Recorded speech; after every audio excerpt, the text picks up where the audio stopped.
Terry Bowden on SportsGrid. You got to be kidding me. Rockstar status, a legendary coach, a legendary family, 25 plus years as a D1 coach. Of course, the former national coach of the year at Auburn. Many stops, always a winner. And as a Canes fan, I always had my problems with the Bowdens.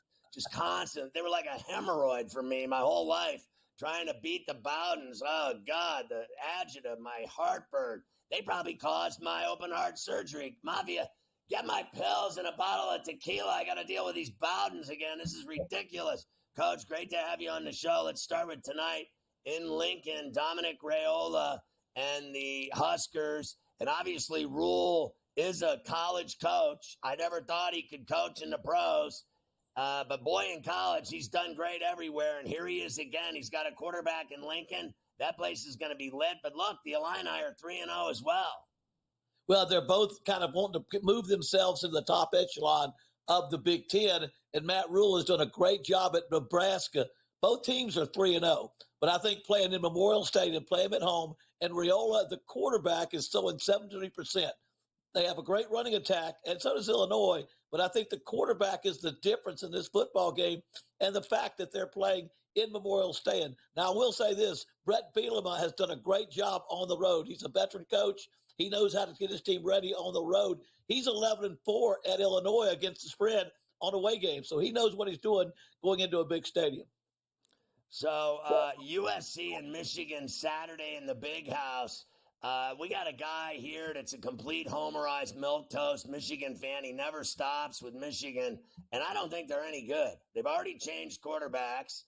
They lost all those kids to the pros, and this kid Moss at USC means business. I love that offense of the Trojans. Again, they seem to be lighting it up like they used to. Well, quarterback and offense is a whole difference in these two teams. Michigan's still trying to find their identity. When you change quarterbacks in the third game, after going through the spring and going for the summer and picking your starting quarterback, you got quarterback issues. And for Michigan, that means offensive issues. Southern Cal is going to pull ahead, and Michigan is not going to be able to keep up. They both have good defenses, but I think USC, like Tennessee, like Ole Miss, they attack you offensively in ways that are just a little more tough to cover than your typical team in the Big Ten. Utah and Cam Rising, who's on his fourth wife. He just had his 13th child in his 35th year of playing college football at Utah.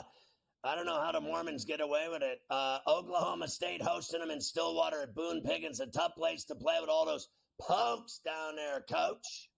Well, you know what? Cam Rising is the thing. You know, he dislocated his finger, missed last football game. The word I've got out of there, Utah, is that he practiced on Tuesday and Wednesday, and you got to practice those days to get ready for a game. But that doesn't mean he practiced well. We're not hearing exactly, and that's tough. If you're an offensive lineman, you take that finger up and you play football. But when you're a quarterback with your right hand dislocated finger, I just don't know how that goes. If Cam Rising plays, they'll win the football game. If he plays, I think he's that much of a difference maker. They were the preseason favorite in the Big 12. And with him ready to go and throwing the ball well, I think that'll be the difference this football game. Did you really believe that just because he was there that they'd win the Big 12 in their first year going up in weight? I mean, that's like going up to fight light heavy when you're a super middleweight. I didn't think they'd win the conference. I think that's yet to be determined. I think they're going to have their hands full in Stillwater tomorrow. Oh, I don't think there's any question. If Cam Rising doesn't play, I think I'd go with Oklahoma State. And Oklahoma State's funny. They'll play good one week and bad the next week. You really don't know what you got. Last year, I believe they lost to South Alabama early in the season and then played great down the stretch. I just think Cam Rising's one of those quarterbacks that's a difference maker, you know, much like a Cam Ward at Miami. Maybe that's an over-exaggeration because he's a phenomenal player, but I do think he gives them an edge in this football game. Now, that the reason, again, I don't think the Big 12, there's not a team that just jumps out at you. There's not a team that jumps out and says, this is the big time. They've lost so many teams like in Oklahoma and the Texas in the old days. They're no longer there anymore. So I think that's a wide open conference where there may not be a great team. There's just which team ends up playing better than the other teams. Yeah, I'll tell you, like, I used to have nightmares if I had to face a Bowden on a Saturday. On Friday night, I could get like an upset stomach. I'd get a headache. I couldn't drink. I started snapping at my family. The dog bit me. Same kind of thing, I think, for the Canes tomorrow, having to go to Raymond James and deal with the South Florida Bulls. They gave Alabama a game for 3 quarters and then ran out of steam and got rolled a little bit by the Tide. But they were in that game. Do you think they'll be in the game with Miami and destroy their high ranking and their big season and their big plans? Everybody's got Miami etched into the playoff. I've been suffering for 24 years with them. I'm not buying in yet that they're going to win a national championship. I think they got a problem Saturday. Well, they're playing a good team. South Florida is not your typical G5 type of team. They've got a lot of talent. If you watch them against Alabama for 3.5 quarters, they look talent-wise about even up with it. But let me tell you something. If Cam Ward is playing, Miami is winning the football game. Will they keep it close for a while? Very well could. But I don't believe they can hang with Cam Ward and that football team. I think he's the most explosive, exciting quarterback to emerge in the country this year. And to me, Miami's now the favorite in the ACC. And so until I've watched him every game, and I'm a huge fan. And believe me, hey, I'm a huge Cane fan myself, watching them play and how they have been playing. And when they're a great football team, it's just better for college football. And so I think they're going to beat USF. But USF, and I don't know why they're playing in Raymond James. Usually you pay those games out and you play those at home. But they've got to play that game at Raymond James against a good team. You're right. It may be close for a while, but Cam Ward leads them too much offense, and they pull away. When you were a kid and your dad was facing Miami and that game every year, where were you mentally? Were you scared of your dad and had to root for Florida State, or you wouldn't be fed as a child? Or did you ever appreciate the convicts down the street?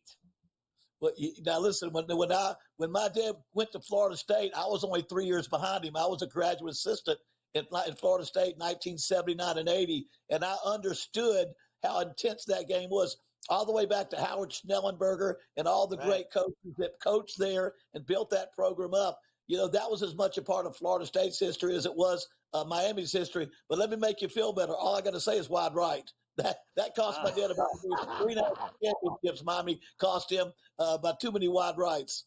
Respectfully, your father just turned in his grave. He's not having any of this conversation right now. I got to tell you, it blows my mind. As we all get older, you and me both, right?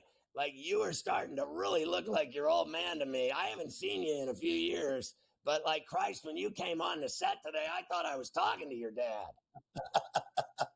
Well, you know what? Well, that's the only, my mentor was my father. I trained under him. I imitated him in my play calling, and I got hot.